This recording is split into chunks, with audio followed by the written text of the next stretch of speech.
I'm Kennedy, 36 years old, and I grew up in a small suburban town in Oregon, where winters dragged on endlessly and summers were never quite long enough for me to forget what it felt like to be overlooked. From a very young age, I learned a truth no child should have to realize too soon. In my family, love wasn't distributed evenly. My sister, Savannah, 3 years older than me, was the center of my parents' universe. From her first birthday party to her high school graduation, every glance, every cheer was always directed at Savannah, as if she were a princess destined to make the world brighter. And me, I was the easy one, low maintenance, not a worry. Kennedy can handle herself was my mom's go-to line whenever I needed attention. Savannah was born knowing how to command a room. By the time she was 8, she was already on the school stage in a sparkling red dress, holding a microphone like a mini Hollywood star. My parents sat front row, clapping through tears. And me? I was behind the curtain, operating the lights. No name called, no compliments offered. Every time I tried to do something for myself, Savannah always found a way to make it hers. I vividly remember painting a watercolor landscape for a school-wide art competition in 4th grade. I spent 2 weeks working in my room, skipping my favorite cartoons to perfect every detail. But on the submission day, Savannah, then a 7th grader, borrowed it to show her friends. My mom said nothing, just laughed and told me she's only trying to help get your work noticed. I didn't know that helping meant stealing my effort and taking the praise for it. The unfairness didn't end in childhood. Throughout high school, Savannah racked up praise for her outstanding performance, though most of it came from my parents paying for tutors, private classes, and feeding her answers during tests. As for me, I had to teach myself, push through sleepless nights just to get a B+. When I said I wanted to apply to a college in Portland, my mom frowned. "Why don't you stay home and help your sister at the bakery? Savannah's under a lot of pressure." Savannah never worked a full shift at the bakery. She always arrived late, left early, and never cleaned up. But my parents didn't see it, or chose not to. Meanwhile, I was always given the easy tasks like cleaning the entire kitchen, tracking inventory, or manning the register during chaotic holiday rushes. No one ever asked if I was tired. No one ever asked what my dreams were. I learned to stay silent, not because I was weak, but because I was too tired to fight for scraps of affection in that house. There was one time I snapped, when I was 16. Savannah took my personal essay and submitted it to a contest. She won first place. The piece was about my grandmother, the one person I loved most in the world. I knew every word was mine. When I confronted her, my mother looked at me and calmly said, "Your sister just borrowed your idea. Don't be so selfish, Kennedy." That was the moment I realized, in their eyes, I was just a shadow. A convenient one, low maintenance, easy to control, and not worth worrying about. I grew up in that silence, learning to bury everything. The less I said, the less I hurt. But they didn't know one thing. Even shadows know how to walk, how to think, and when necessary, how to turn.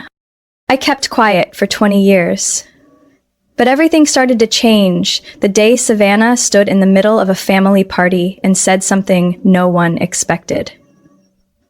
That same day, I quietly held something in my hand, something that would ensure she never forgot. The shadow she used to dismiss had stepped into the light. I left home the moment I turned 18. No farewell party, no words of advice. Just a duffel bag of old clothes, a few $100s I'd saved from dishwashing at the local diner, and an acceptance letter to a community college business program in Salem. I rented a small upstairs room in an old wooden house. That first winter was so cold I had to sleep in my coat. But I felt free. For the first time in my life, I had a space without my mother's constant criticism, my father's cold stares, or Savannah's shadow. I went to school during the day and worked at a cafe from 5 a.m. until noon, then a convenience store at night. Every dollar I earned had a purpose. While other students bought new phones or ordered takeout, I ate instant noodles and used an old Samsung phone with a cracked screen from 10th grade. I knew I couldn't afford to fail. There was no one to call for help, no safety net. When I was 22, I accidentally heard a podcast on sustainable business while mopping the store floor. The host talked about the lack of transparency in household goods, from dish rags to detergents. That night, I didn't sleep. I sat in front of my old laptop, researching eco-friendly materials, transparent supply chains, and the rising trend of drop shipping. 3 months later, I launched a small online shop called Willow and Pine, selling eco-friendly household products: bamboo fiber cloths, bamboo toothbrushes, plastic-free laundry bags. I did everything myself: designed the website, wrote product descriptions, handled orders, and responded to customer emails. I had no ad budget, only $25 to test my first Facebook ad. I didn't expect it to bring in 6 orders on the first day. Every cent I earned went back into the business. I spent my weekends writing blogs, making content, filming product videos with my phone propped up on 3 thick books. No one knew my name, but I learned how to make Google notice me. Within 12 months, I hit 6-figure revenue. 2 years later, Willow and Pine was mentioned in a Better Homes and Gardens article. By year 3, I was invited to speak on Morning Northwest as the young female founder leading the green lifestyle trend in the Pacific Northwest. Savannah knew, of course. My parents never shared any article I was featured in, but Savannah didn't miss a beat. True to her nature, she began boasting at family gatherings.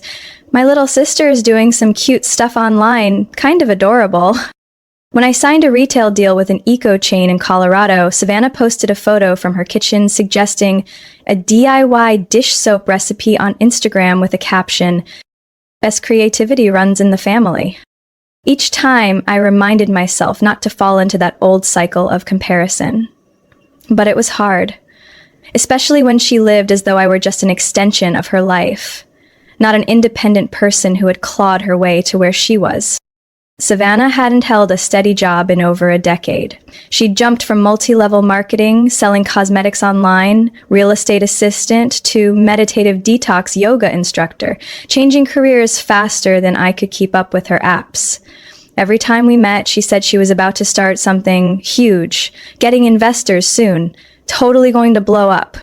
Last time, she showed up at a family party carrying a Balenciaga purse I knew was rented, talking about investing in luxury real estate. She bragged about a lakefront villa in Idaho she was probably buying if the bank approves the loan. I sat at the far end of the table, saying nothing, but when she turned to the crowd and said, "Pretty sure Kennedy's having a tough time right now, but she always tries her best," I gripped my glass so tightly the veins in my hand bulged. I knew what was coming. Sympathetic looks from distant relatives, subtle job suggestions, and that quiet smirk from Savannah as people began questioning the state of my business. But I wasn't afraid, because what Savannah didn't know was that 3 days earlier, I had put down a deposit on that exact lakefront house in Idaho she claimed she'd buy. And I didn't need a bank loan. I paid in full, in cash. She says I'm struggling. Let's see who really needs saving when the truth comes out. I still remember that bizarre moment during last year's Christmas party, when Savannah raised her wine glass in the middle of the living room, golden lights bouncing off the rented sequin dress she wore, and proudly declared in front of the whole extended family. If I hadn't encouraged Kennedy to follow her passion, who knows if she'd have dared to start her own business. The room erupted in applause. My dad nodded, my mom beamed. And I just sat there, poking at a cold piece of turkey on my plate to avoid reacting. Savannah never encouraged me to do anything. In fact, when I left home at 18, she was the first to say, "Well, good luck, because you'll be crawling back in no time." She never contributed an hour of work, never asked what I needed, never even understood what I was doing with my company. But she told the story as if she were the mastermind behind it all. Savannah's manipulation is subtle. She never outright claims credit. Instead, she plants vague bits like helped out, inspired, gave the first nudge. When I appeared on a local TV show to talk about green consumer trends, Savannah immediately posted a screenshot with the caption, "So proud of my sister. Remember that night we brainstormed her first brand idea?" We never brainstormed anything. That night, I was on the phone with a lawyer protecting my trademark from someone trying to steal it. Savannah had called to invite me to a bar. I declined. But somehow the story became two sisters pulling an all-nighter to launch a business. Everything she says comes with a believable gloss. She knows how to tell a story. She knows how to hit the emotional notes. She cries at the right moments, grabs someone's hand and says, "Family is everything." She's a master performer, and my entire family is her most loyal audience. I once tried telling my mom that what Savannah said wasn't true. She paused for a few seconds, then sighed. "Don't make a big deal out of it. You've already succeeded. What's the harm in letting your sister feel like she was part of it?" What's the harm? A lot. Because every time I stay silent, Savannah inches further into my life's territory. She talks about my company like it's a joint project. She's emailed journalists introducing herself as the unofficial communications advisor for Willow and Pine. Once, I found a stack of business cards that read, "Savannah R., Strategic Vision Advisor, Willow and Pine. Founder's sister." I was shaking with rage. I emailed her, demanding she stop using my company's name for any personal activities. She replied with just one sentence. "Relax, Kennedy. I'm just helping you build your personal brand. No need to get so intense." And that's the problem. To Savannah, truth is just a tool, malleable, as long as it makes her look good. Even when I hosted a fundraiser for a local environmental organization with Willow and Pine as the main sponsor, Savannah showed up in a tight black dress, posing for reporters like she was a co-fender. When I introduced the organizing committee, she jumped in front of the mic, waving, "Hi everyone, I'm Kennedy's big sister, the one who's always been behind the scenes supporting her." I wanted to disappear right then, but I couldn't embarrass her in public, so I fake smiled and continued the event. But in my mind, boundary after boundary had been shattered. She wasn't just stealing credit for my success. She was turning it into social capital to craft her own image, successful, connected, essential. And the worst part, most people believed it. Even people close to me started sending messages like, "You two are such a talented pair," or "So lucky Kennedy had Savannah by her side from day one." Once, even my ex-boyfriend, who never liked Savannah, texted and asked, "Did you really start Willow and Pine all on your own?" I didn't respond, not because I doubted myself, but because I was tired. Tired of having to validate every part of my life. Tired of proving I built this. That there was no strategic advisor in the shadows. But then I realized, to make Savannah stop, silence wasn't enough. I needed a clear action. Not a fight, not an exposé, but a truth so loud she couldn't possibly attach her name to it. I'll never forget that February morning. The sky in Oregon was gray and damp, mirroring my mood as I opened my inbox and read the subject line, "Partnership paused, vendor ceases operations." Our main partner in California, responsible for 70% of Willow and Pine's core products, had just announced immediate shutdown due to internal disputes and pulled investments. No prior notice, no transition period. All my next quarter orders canceled. Overnight, I lost my entire inventory plan for the spring campaign, one I had invested nearly $40,000 in for advertising, design, and logistics. I sat frozen in my home office, staring at the plummeting stock report. My phone rang nonstop with customers demanding updates. On social media, a few negative reviews began popping up, calling Willow and Pine unprofessional, delayed, and lacking transparency. My heart pounded, my throat tightened. I knew one wrong move and nearly a decade of work could fall apart. I immediately contacted my lawyer, financial advisor, and marketing team. We met urgently for 3 straight days to figure out loss mitigation, shift the supply chain, and control the damage. My attorney recommended preparing a contingency legal file, worst case scenario planning, protecting personal assets, evaluating Chapter 11 if things spiraled. I nodded, not because I believed we'd go bankrupt, but because I had to be ready for every outcome. That file in a gray folder was placed in the locked drawer of my home office. I thought I was being careful, but I forgot one thing. Savannah had a key. Not because I trusted her, but 3 years ago, after a car accident left me with a wrist injury, she came to house sit for a week. I told myself I'd change the locks afterward, but work got hectic, and I let it slip. She kept a copy and would randomly drop by with excuses like dropping off something from mom or borrowing a self-help book. The next week, while I was in Portland meeting a potential supplier, Savannah texted me. "You left some file on your desk. I opened it by accident, thought it was PR material." My stomach dropped. I knew she was lying. No one accidentally opens a folder stamped in red, confidential legal counsel only, and reads 5 pages of bankruptcy planning thinking it's public relations. I texted back simply, "Don't touch my stuff again." She didn't reply. I thought that would be the end of it. I was too naive. 3 weeks later, at my dad's 60th birthday party, held at a cozy Italian restaurant in Eugene, Savannah showed up late, as usual, in a white blazer and blazing red heels. But what chilled me was the look of pity from relatives as I walked in. My cousin Delia hesitated before asking, "Are you doing okay? I heard something serious happened with the company?" I kept a polite smile. "Business always has its ups and downs, nothing too serious."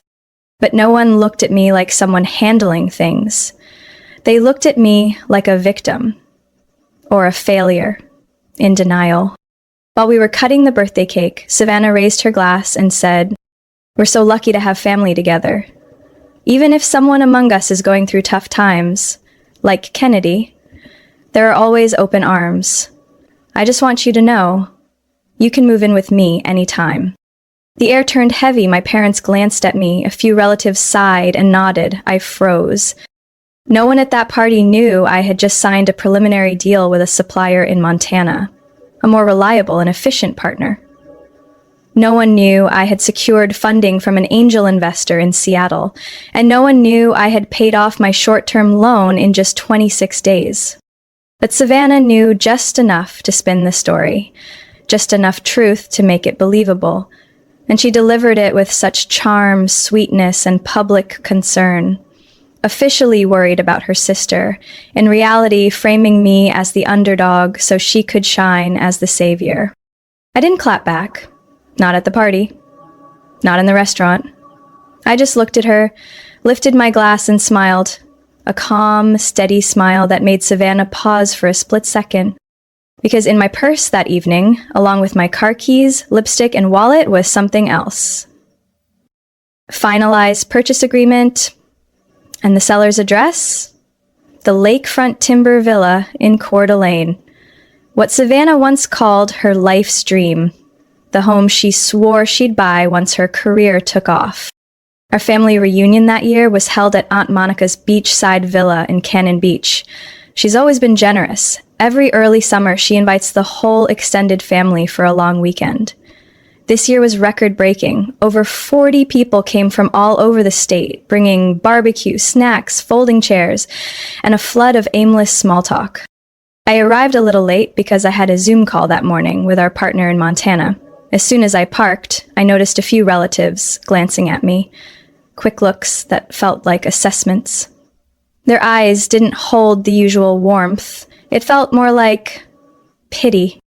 I stepped into the backyard, where everyone was gathered around the big dining table. The air was filled with laughter, the smell of smoked meat and cherry pie, but something felt off. Like I'd walked into a room where people had just been talking about me and hadn't switched topics fast enough. I had just placed my homemade salad on the table when Mom walked over, worry written all over her face. "Are you okay?" I heard a few things from Savannah. My heart skipped a beat. I took a deep breath. "I'm okay. More than okay." She nodded slightly, but I could tell she wasn't convinced. Then Savannah appeared, as if on cue. She wore a beige maxi dress, her hair in soft, bouncy waves, holding a glass of white wine. She stepped up the back patio stairs, gently clapping just loud enough to get everyone's attention. "And hey everyone, just a quick moment please. I have something to share. A little family update. The backyard quieted.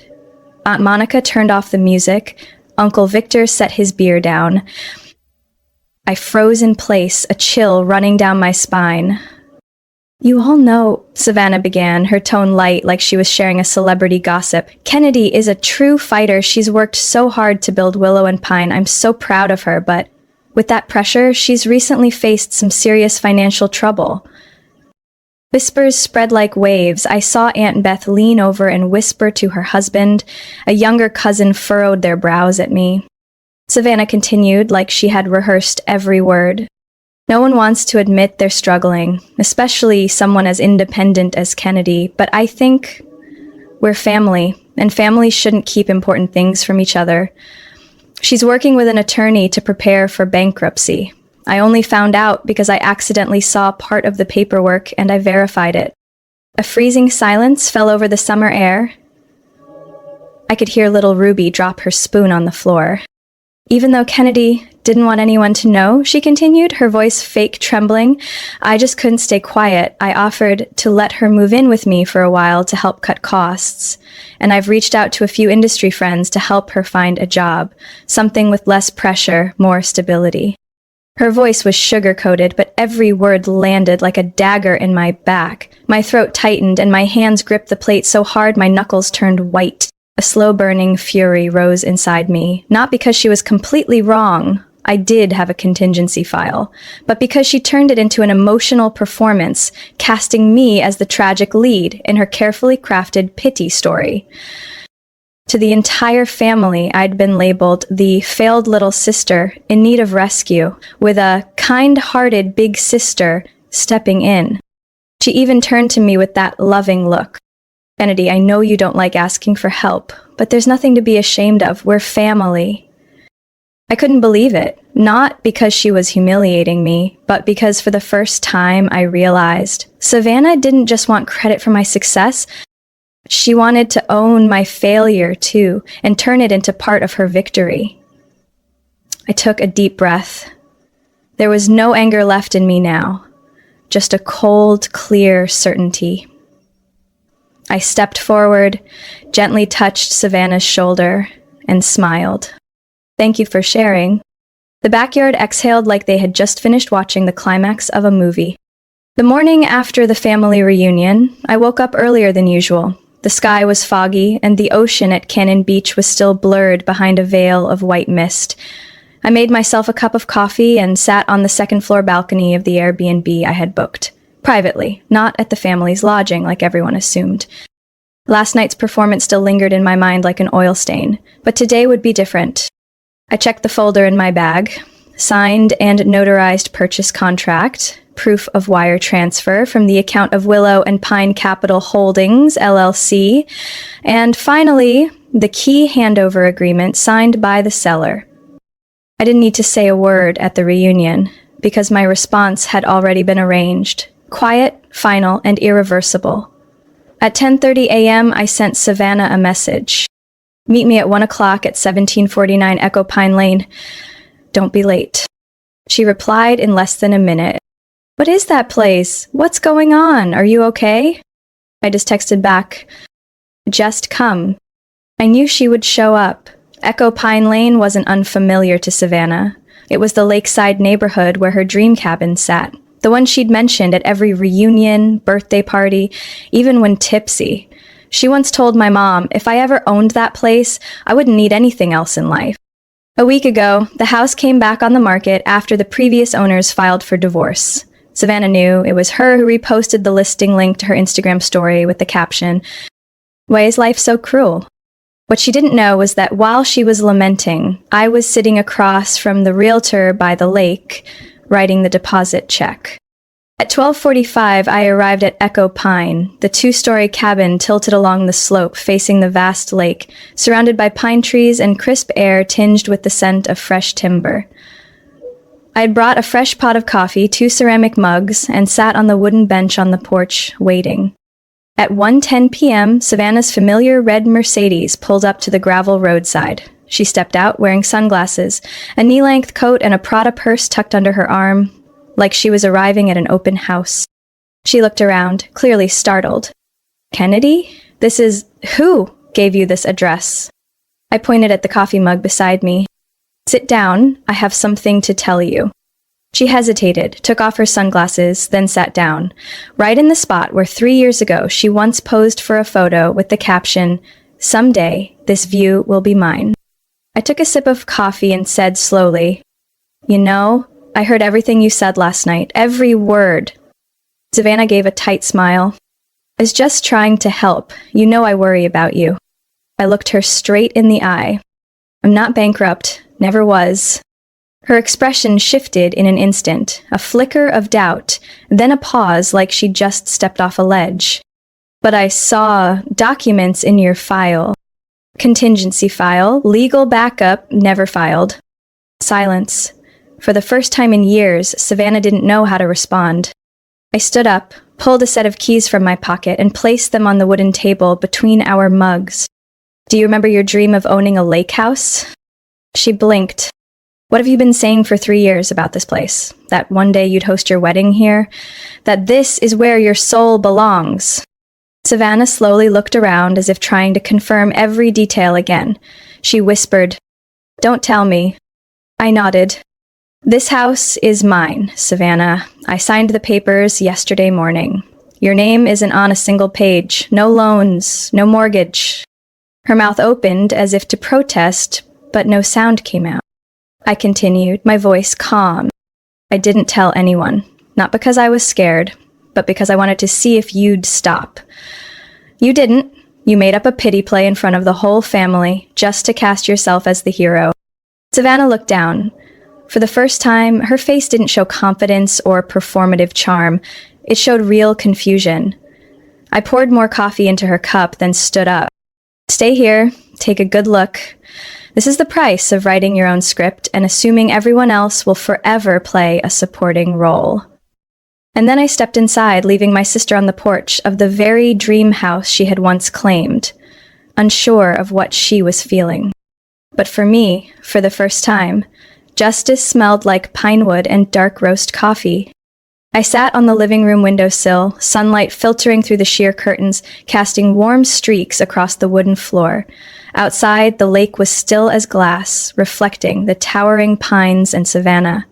Still sitting motionless on the wooden bench, hands wrapped around a now cold cup of coffee.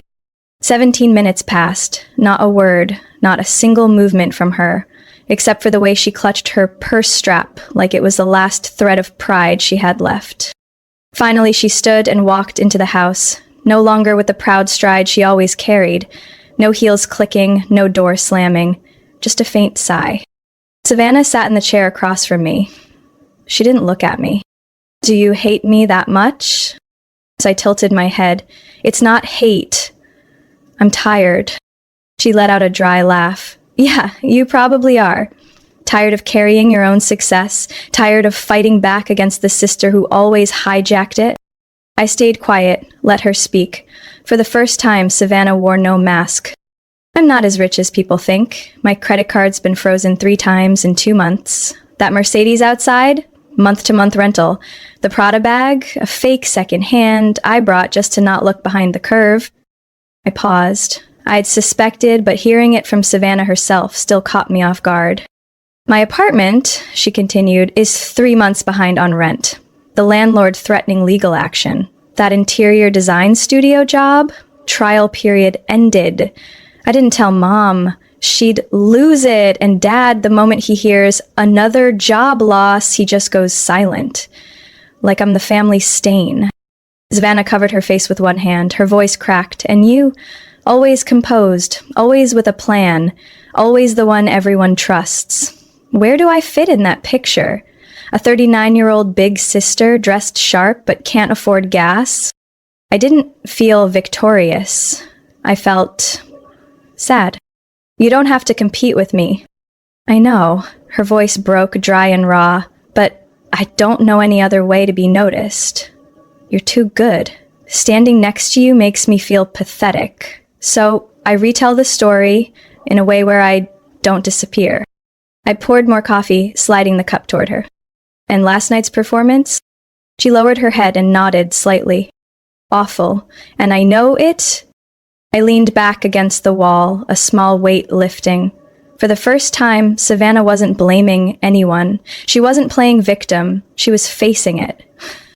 I let out a long breath, then said, "This house has 5 bedrooms. I only use 1.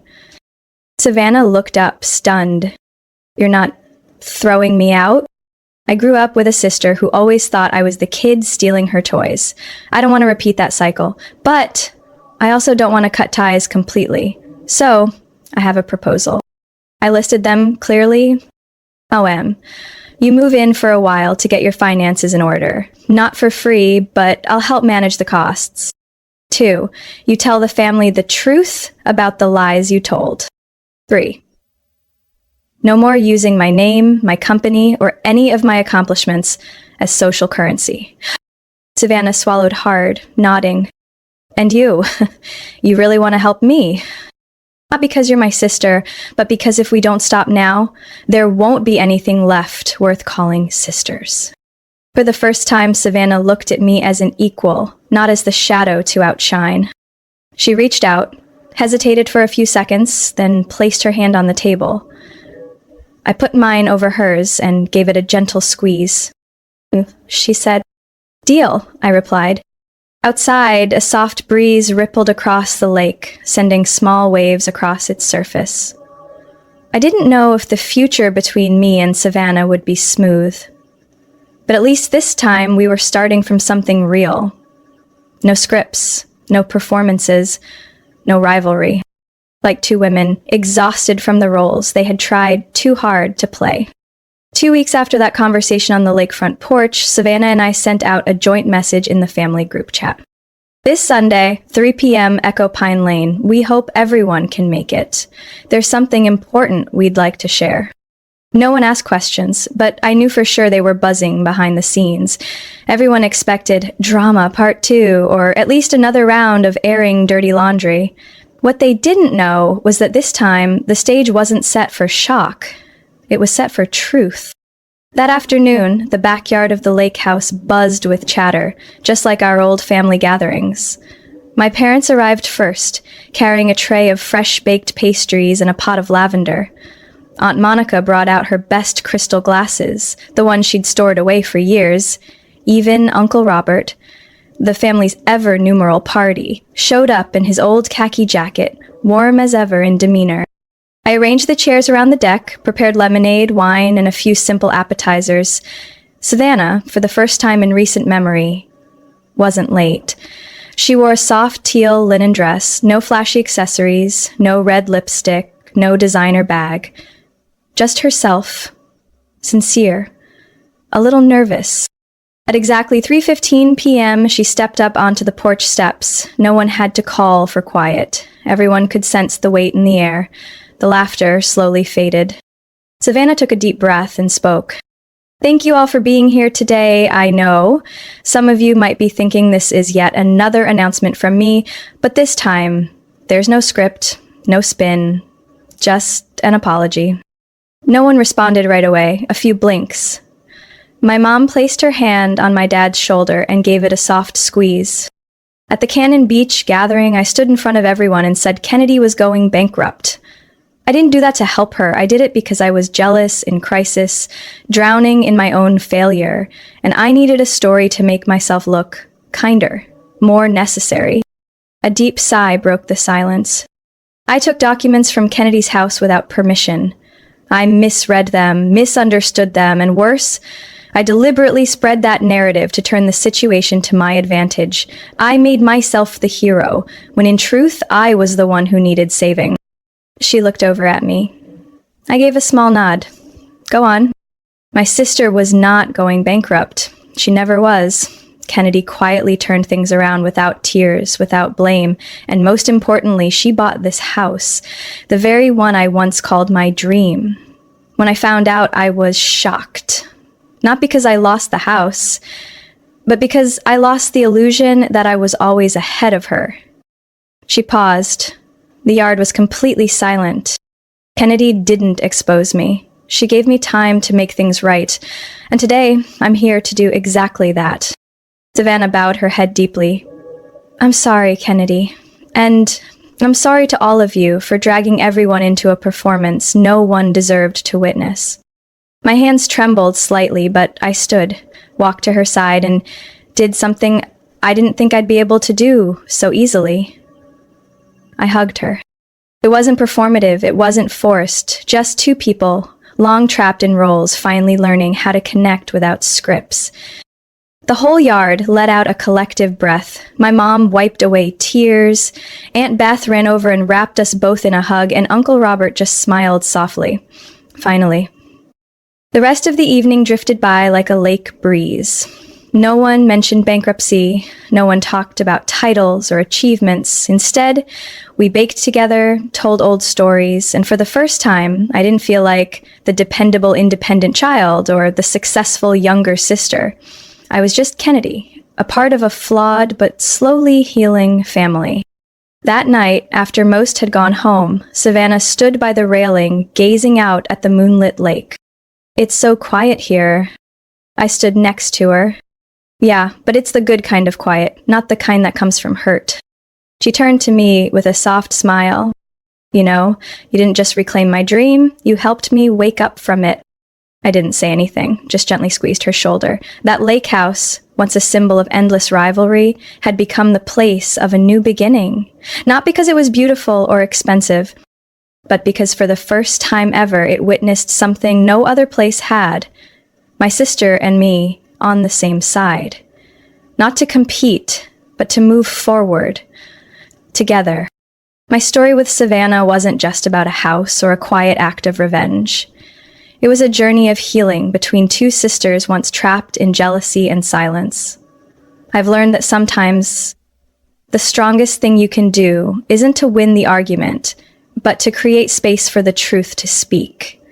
No relationship is perfect, but when we dare to face it, to forgive, and to begin again, even the deepest cracks can become the places where light breaks through. What do you think about Kennedy and Savannah's journey? Have you ever experienced something similar? Share your thoughts below. And don't forget to follow the channel so you won't miss more real-life family stories full of heart and growth.